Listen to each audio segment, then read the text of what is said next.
Matapos sabihing pro Duterte ang rally ng Iglesia de Lima, bugbog sarado sa kapal ng mukha mo.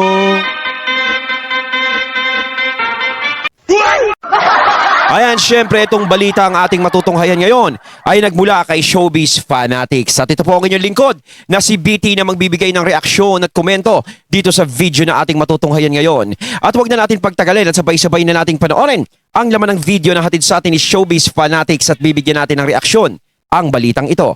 Pasok! Sino ka para questioning Ayun, sino ka? ang ginawang rally ng INC? Aba!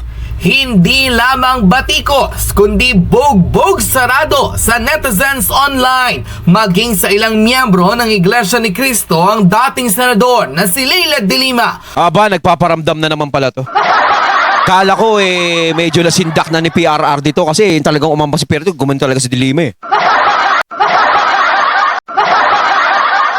Diba? Ngayon umaartok-artok na naman.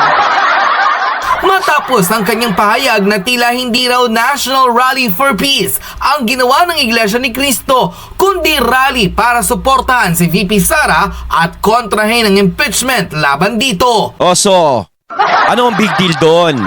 Ayon kay Dilima, no? Ano ang big deal doon kung sakasakaling yung rally na yon para din kay VP Sara at kontra impeachment? Totoo naman na hindi nyo dapat ma-impeach si VP Sara dahil wala siyang kasalanan. Alam nyo, kayong gustong magpa-impeach kay VP Sara, no? Kayong mga gustong magpa-impeach, parang kayo yung may mga kasalanan Kasi alam nyo kung bakit? Takot na takot kayo maging presidente si VP Sara. Kasi kung wala kayong kinatatakutan sa sarili ninyo, hindi kayo matatakot na maging presidente si VP Sara soon. Kung wala kayong itinatago, 'di ba, sa sarili nyo. Bakit kayo matatakot kung maging presidente si VP Sara? Ano naman ngayon? Kung maganda yung ginagawa nyo, kung matino yung ginagawa nyo, bakit maaapektuhan ba kayo? Syempre hindi. Pero kung meron kayong ginagawang kabalbalan at hindi maganda, natural matatakot kayo kay VP Sara na maging presidente siya. Matatakot kayo sa mga Duterte. Ganun yun Umani ng samot-saring reaksyon ang naging pahayag ng former DOJ Secretary nang sabihin pa nitong pro-Duterte protest ang nangyaring rally sa Quirino Grandstand at sa iba pang bahagi ng bansa. Ano gusto mo, Pro Dilima? Diba? Ano naman ngayon? Diba? At saka peace naman yung rallying yun. O ipagpalagay natin, may mga nagsasalita doon. Diba, may mga nagsasalita tungkol sa mga nangyayari ngayon, napapansin na nila. Kaya nga sila gumawa ng ganun kasi hindi na nila matiis yung mga nangyayari ngayon. Hindi naman sila ng gulo. Diba? Kumbaga, inilabas lang nila yung nararamdaman nila at karapatan nila yon. Ngayon, mag-ipon ka ng supporter mo, gayahin mo yun. Diba? Manghimo ka ng religious group, nakakampi sa'yo. Diba? Pwede ka naman lumabas ng bahay niyo, huwag hanap-hanap ka na. O sino bang religious group ang pwede sa akin dito? Na pwedeng sumama. No? Ako naman ang ipaglaban. Diba? Kasi parang kinalalabasan niya, parang naiinggit kayo kay VP Sara. O bakit si VP Sara pinagtatanggol nito? Bakit pinaglalaban ng mga to? Diba? Bakit ganito, ganyan? Samantalang ako, nakulong. Diba? Hindi. Joke lang. Diba? Parang inggit na lang po yung nananaig sa mga damdamin ninyo. No? Kaya wala na kayong pakialam kung ano yung lumalabas doon sa naganap na rally. Kung may pagkasuporta man kay VP Sara, wala na kayong pakialam doon. Kung medyo kontra sa impeachment, ang rally na yun, wala na din kayong pakialam doon. Anong pakialam nyo doon? Wala na kayong pakialam. Gusto nyo ipa-impeach si VP Sara, yun ang pakialaman nyo kung gusto nyo. Kung magagawa ninyo. Ngayon, kung magsalita naman yung mga nag-rally kahapon at sabihin nila na no to impeachment to VP Sara, gusto nila yun Diba? Ang ibig sabihin nun, may nakikita silang maayos na ginagawa ni VP Sara at wala siyang kasalanan. Hindi sila naniniwala sa mga ibinibintang ninyo. Kaya nga useless naman ang ginagawa ninyo Kasi bintang kayo ng bintang kay VP Sara, walang naniniwala sa inyo. Hindi naniniwala ang taong bayan. Kayo-kayo lang sa mga sarili nyo ang mga nagpapapaniwalaan dyan. Kung saan nagtipon-tipon hindi lamang ang Iglesia ni Cristo, kundi maging ang ilang pang mga kasapi ng indigenous people at religious sects sa bansa.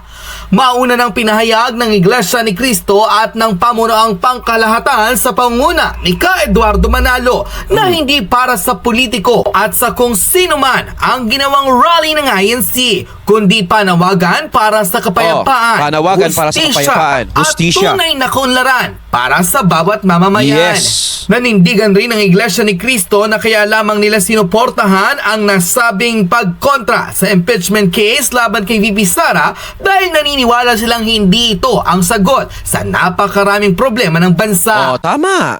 Sinabi na rin ni PBBM yon. Yung pagpapa-impeach kay VP Sara, imbis na ubusin ninyo ang oras ninyo dyan, dapat itigil nyo na yung kahibangan na yan. Diba?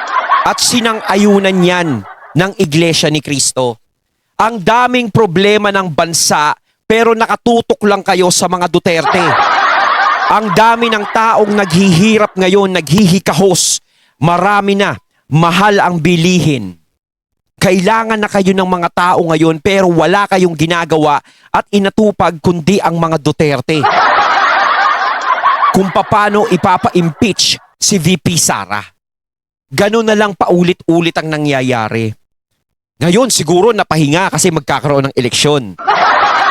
Yung mga bumabatikos kay VP Sara, syempre magpapabango ng pangalan yan. Kaya magpapahinga yan.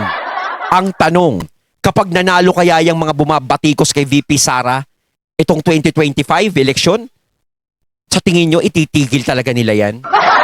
Ako, parang ang opinion ko, hindi. Kayo mga katunay, ano ang opinion nyo? Sa tingin nyo ba pag nanalo sila, ititigil nila yan o hindi? Korupsyon ang tunay na problema ng Pilipinas. Maging ang mga nakaupong politiko na wala raw awat pinagnanakawan ang pondo ng tao. Yes. Dahil dito, isang netizen online ang binagbakan ang former senator na si Leila de Lima at tinawag pang ex-convict matapos ang tila panguhusga nito sa mga miyembro at nakisali sa National Rally for Peace na inorganisa ng Iglesia ni Cristo kung saan tahas ang tinawag ng dating senador na ito raw ay pro-Duterte at anti-impeachment laban kay VP Sara. Ayon mismo sa kanyang comment post, grabe ang tigas na mukha ni De Lima. Grabe! For tagging the National Rally for Peace ng INC as a panakibutas daw sa mga pananagutan ni VP Sara sa batas. Ay talaga, panakibutas ha? Ano yung dapat niyang panagutan? Yung mga how-show niyong sinasabi? Yung mga how-show niyong ibinibintang sa kanya? Well, this lady ex-senator is clueless and ignorant sa kung ano ang mensahe ng INC, why they organized the peaceful rally. Nakaka-proud nga to be honest that this powerful religious sect cannot be bought by tons of money. They are real for the people, not for the politicians who act like a god and praising themselves na parang sila ang Tsaka nakikita natin na may malasakit sila sa mga tao. Ari ng Pilipinas. To the ex-convict and former Senator De Lima, please be informed na para sa kapayapaan ng rally, hindi para sa mga politicians. Maliwanag ang mensahe ng kapatid sa iglesia. Wala silang kinakampihan. Sila ay para sa mabuti at tamang hangarin para sa bayan. Hindi na kasalanan ni VP Sara kung siya ang pinaniniwalaan ng maraming tao at maging ang iglesia ay tutol sa pagpapatalsik sa kanya sa pwesto. You and your minions can continue to imagine na mai-impeach nyo si VP Sara. But facts remain that the majority of Filipino people loved her, including the most of the INC is also supporting. Diyan kasi pinapakita kung paano minamahal ng taong bayan si VP Sara. Kahit gaano ang pagsirang ginagawa nyo sa kanya, is nandiyadyaan pa rin ang mga tao sa likuran niya. Nakikita nyo naman siguro na ng inyong dalawang mata. No? Kahit ipikit nyo, nararamdaman nyo. Para bang nakakaapekto sa inyo yun na bakit kayo? Hindi kayo sinusuportahan ng ganyan. Kami na nga nagsasampa ng kaso, kami na nga nagsasalita ng laban kay BP Sara kung ano-ano ang ginagawa ni BP Sara, kaya namin siya kinakasuhan. Kami ang hindi niyo pinapaniwalaan. Diba? Nagiging unfair sa inyo, no? Yung taong bayan. Dito nakikita na ang lakas ng taong bayan, no? Parang mawawalan ng silbi yung pagkakampi-kampihan nyo dyan kung taong bayan ang kikilos. Diba? Kita nyo kung paano minamahal si VP Sara ng mga tao. 'Di ba? Kung si VP Sara talagang guilty at talagang totoo lahat ng sinasabi niyo sa kanya, kahit isang tao diyan wala kayong makikitang susuporta sa kanya. At baka pati ang Davao itakwil siya. Pero hindi. Wala silang nakikitang maling ginawa ni VP Sara. Kaya lalong minamahal si VP Sara ng mga tao.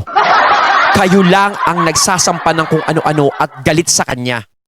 Dahil ang totoong dahilan kung bakit ganyan kayo sa kanya, ayaw nyo siyang maging presidente ng Pilipinas. Dahil nararamdaman nyo sa sarili nyo na malakas siya at maaaring manalo. Her. So back off, ex-convict woman. At sa lahat ng mga nagsasabing fake o bayaran ang mga dumalo sa nationwide rally Kung dami naman babayaran doon.